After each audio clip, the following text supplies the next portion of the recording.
Hi, and welcome back to the Tech Blueprint podcast. This is going to be the 10th and final episode of this particular series. Look, we will be back. We've got some big plans, something new coming, but more on that later. Look, for today's episode, I was joined by Barry Brennan, who's one of the partners at Elkstone, one of Ireland's leading venture investors backing early stage startups across SaaS, AI, digital health, and so much more. In this conversation, we got into what actually separates companies that scale from the ones that stall, what founders consistently underestimate whether they're building, and how AI is really shaping the next wave of startups. If you're a founder, building something, or even just thinking about it, this one is definitely for you. Let's get into it. Hey, Barry, good afternoon. Thank you very much for joining me today. Hey, Jack, delighted to be here. Thank you. Awesome. Keen to get stuck into the question. I'm looking forward to this all week, Barry. For those that don't know Elkstone, I imagine a lot of people do, but would you mind just giving us a brief intro into Elkstone and I suppose the service you guys provide? Yeah, so Elkstone is a venture investment and real estate development business on the island of Ireland. So we have offices in Dublin, Belfast and Galway. From a venture perspective, we've been investing in venture for well over 10 years. Have 60 companies in our portfolio, have been investing out of a 100 million fund from 2022 until late 2025. And we recently launched our first close on our second fund at the end of 2025. And we are investing in early stage technology companies on the island of Ireland, from B2B SaaS, AI, digital health, cyber, bit of IoT, and out to medical device. So a generalist, horizontal, best of Ireland strategy.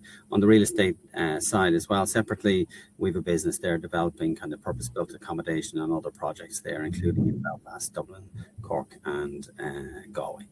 Unbelievable. Awesome.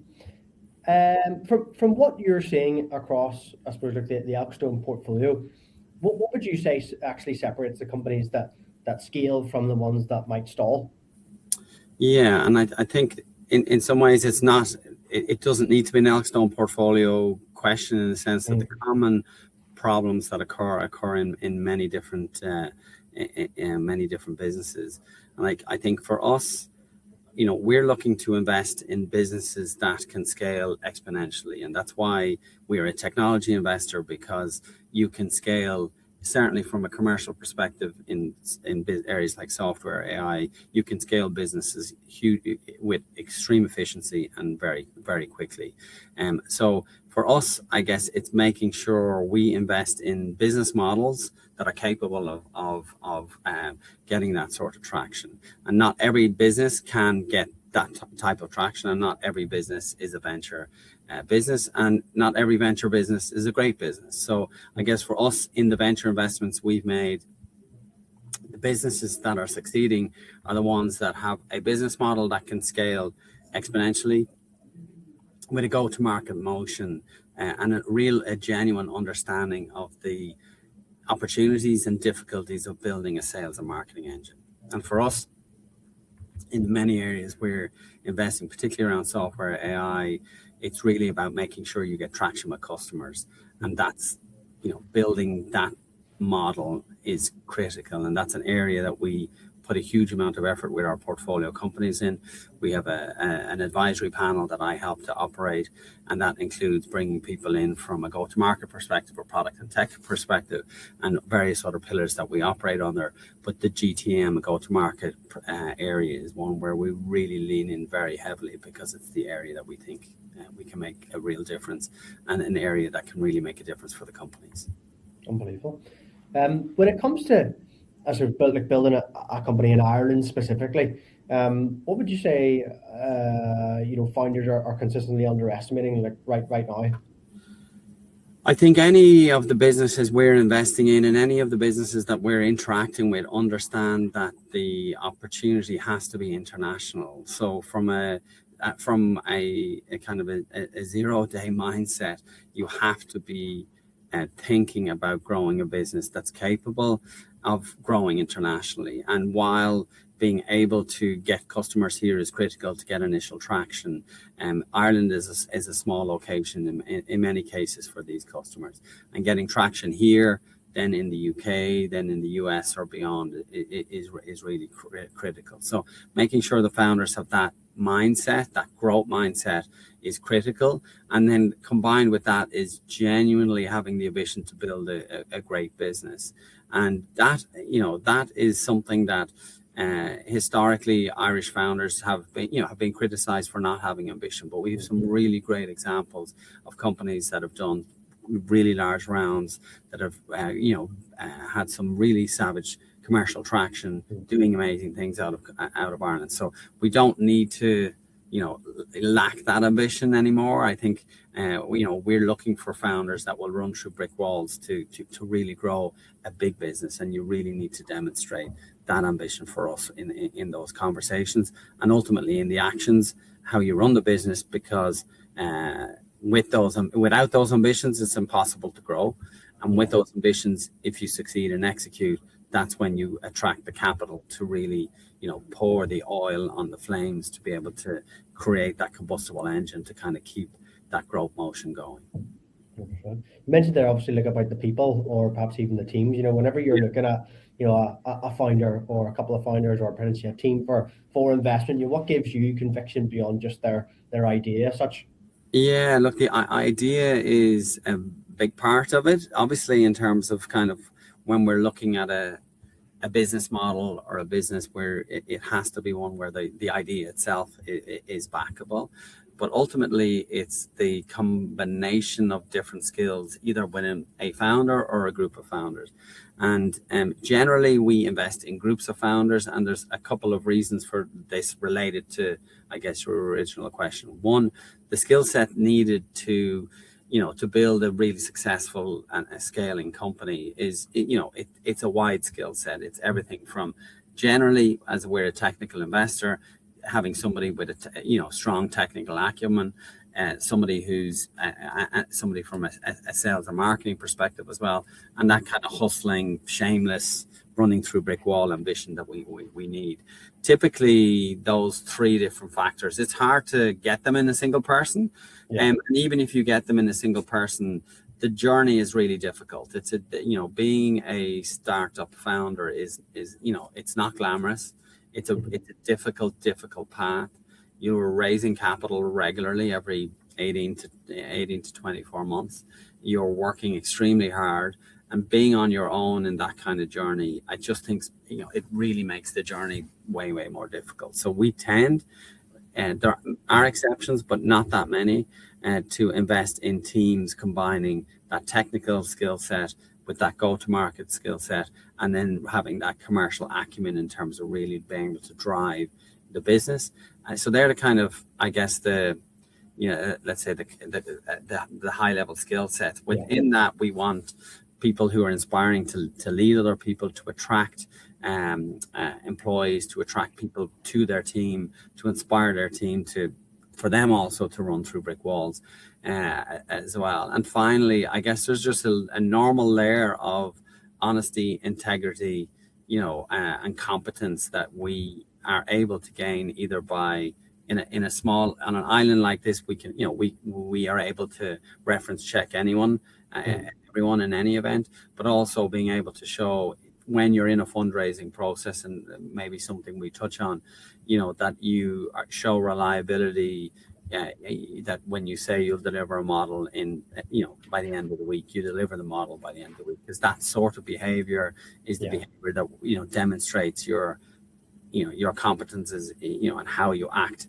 outside in the market to other people, and how you run your business. Awesome. Unbelievable. Whenever you're looking at early stage products, from your perspective, what are the common signs that something has, as for that real market pull versus something that's maybe just still sort of searching for it? It really depends. And I get a chance to mentor some very early stage companies, and even in the last week, mentoring a contact of mine around the kitchen table, and it was a great idea, and there was building involved before he could start selling that idea. But you need to test the idea in the market. You almost need to be selling the idea before it exists to appreciate if there is market pull. And you'll often hear people talking about, have you spoken to 100 customers? And that's exactly what you should be doing. And you should be asking them questions that are discovery questions that don't make you feel good about what you are trying to build. They should be challenging what you're trying to build. And instead of saying, might you use this product? And people go, yeah, I might. Your question should be, if this was built, would you buy this product?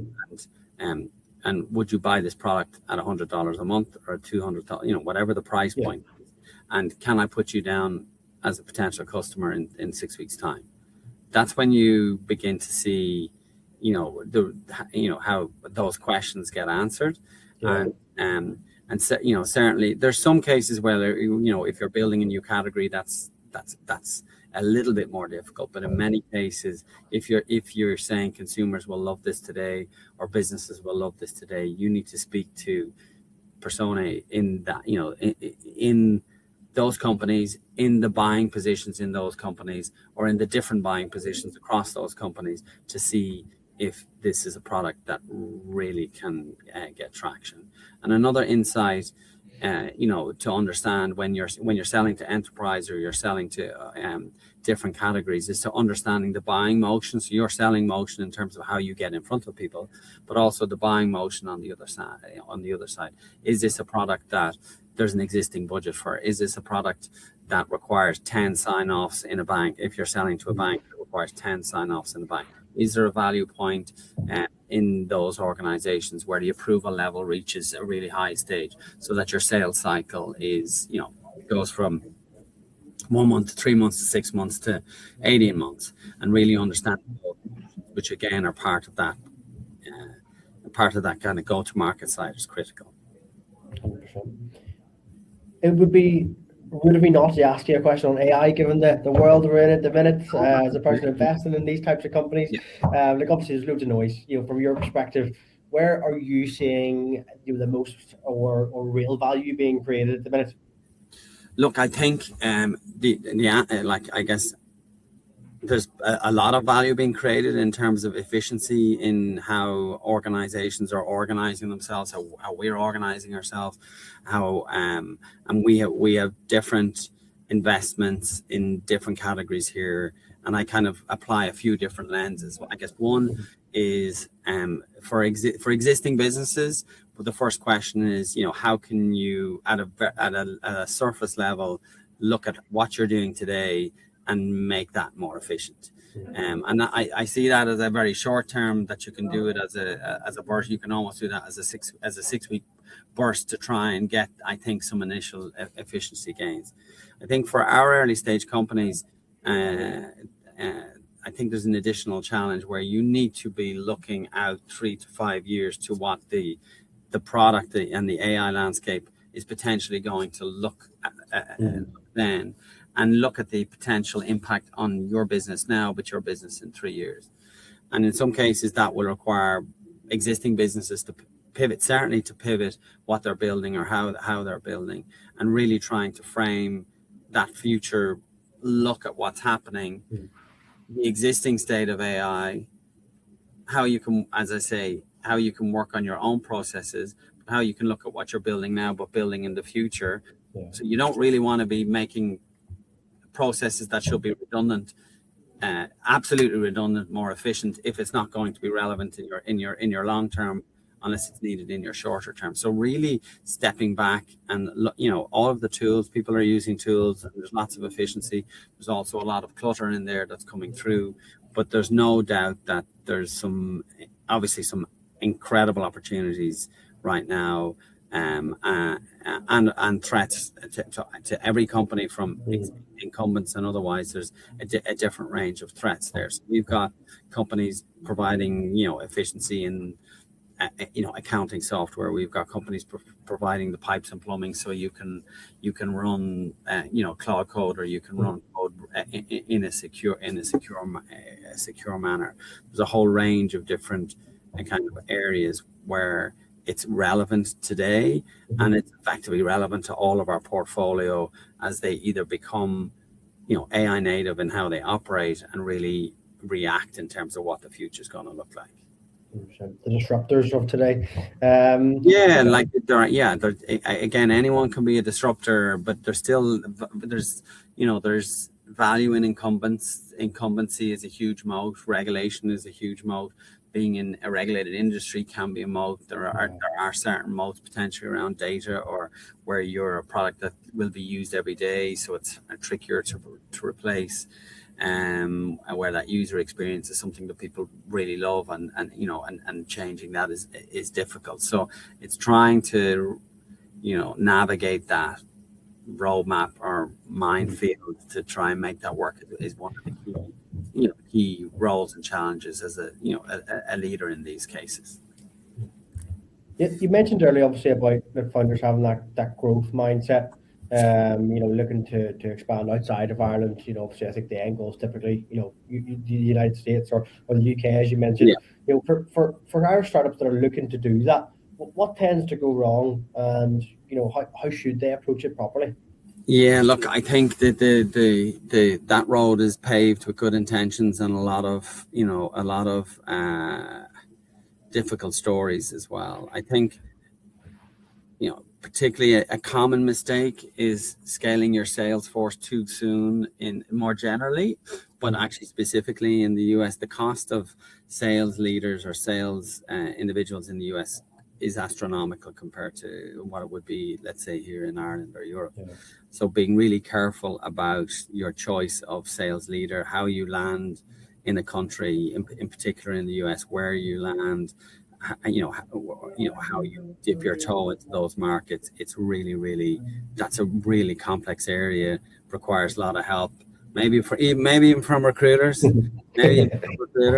but certainly that's an area that requires a lot of care and attention. When we work very closely with our portfolio companies as they're looking to expand, particularly internationally, and that's an area where, again, we would really plug in some of our advisory network in to work alongside founders, particularly those that haven't done this before, to be really careful and thoughtful about who they're hiring, how they're hiring, the roles they're hiring for, and the seniority, and how getting that hire right is so critical in terms of making that step. So that's probably one of the biggest risks there. I guess it's also the balance of making sure your product can really compete and that you're able to sell that convincingly. It's ready to go in that market, balanced up against sometimes having to sell forward, which I talked about earlier, in terms of, from an aggression perspective. In many cases, it's not uncommon for companies to be selling something that doesn't quite exist, and you probably, depending on your sales cycle, that may be necessary if it's a very long sales cycle to start to fill the pipeline there as well. So a lot of complication there. Generally we would be able to help around legal setup, tax. A lot of those other issues around expansion should not be too difficult in terms of that. But getting a decent lawyer, getting a decent tax advisor or an accounting firm to help there is generally helpful. Perfect. Good question, Dan. A bit more of a fun question. Put you on the spot a little bit here. If you were, starting a tech company in Ireland today, knowing everything that you know now, what would you do? What would I do as a general? Well, I do something so look, I looked at different ideas when I was kind of younger, going back. I left banking and I hadn't found anything quite then. But I would say maybe a way to flip the question is to, firstly, if somebody's looking at what they want to do. So I guess, what are my passions? I'm a bad golfer. I play the banjo. There's things that I like. You can't build a business around those particular passions, but whatever you're building, or whatever I would be building, I would want it to matter, and I would want to care about what I was building. And I would probably also want to build something that was in a domain that I'd done before, in terms of making it easier to move there. In terms of an idea for me, banjo and golf, it's just hard to mix those together. So I'll have to take that away and have a a little bit of a think on how I could how I could do that. But I think, you know, more seriously around, if you look at the possibilities with AI, you know, the reality is this, the ability to be able to build something with speed is, you know, has never been greater. Mm-hmm. So, you know, and this is again another lens to look at it, answering your question a slightly different way. The superpower in what people are building today isn't necessarily going to be the, you know, the technology part. That used to be the hardest bit. It's the insight, it's the genuine problem being solved, it's the speed at which you can fix the problem. Mm-hmm. It's the passion that you approach that, and the willingness to run through brick walls. And it comes back to, I guess, the first question is understanding that if you're in a sector where you are going to have to raise capital in 18 months time or 24 months time, and then raise capital again, you need to understand the metrics. And in many cases, those metrics are commercial metrics, and without a really key understanding of commercial go-to-market, you're not going to get that follow-on capital, and you're going to run out of money. So that, if that's what I was doing, I'd write down all of those, and then I'd say, well, what idea would I be? But I love what I do too much. I love what I do. I get to meet everybody and look at their ideas and try and figure out if we can invest in the best ones. So it's my job is much easier, I'm afraid. Great answer to finish on, Par. Great answer to finish on. Look, thank you very much. I'll be sure to add your the contact details and business information in the comments as well. People can connect with you as well. Yeah. And outside of this, thanks again for joining me this afternoon. It was great. Thanks a million, Jack. Thank you.